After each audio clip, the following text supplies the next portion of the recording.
Hello guys, અમે લોકો આવી ગયા છીએ કલર લેવા માટે અમારી શોપમાં. અમારે પેન્ટ કરવાનો છે તો ફાઇનલી કલર લઈ લીધો છે અને કલર બની રહ્યો છે શॉप માટે. ये देखो गाइस, हमारा कलेजा काम कर रहा है.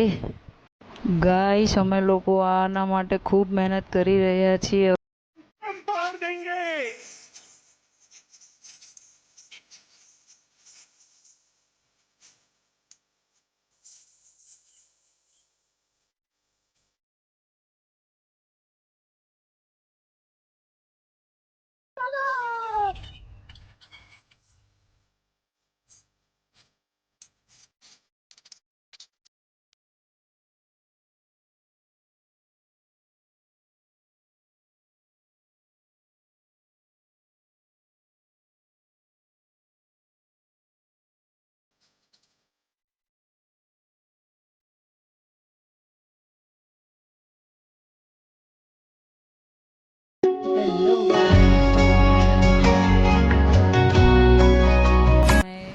गाइस, हम लोग बहुत थक चुके हैं, फिर भी हमने आज फाइनली काम ख़त्म कर लिया है और ये बारी है हमारी द्वारकाधीश की फ़ोटो फ्रेम लगाने की.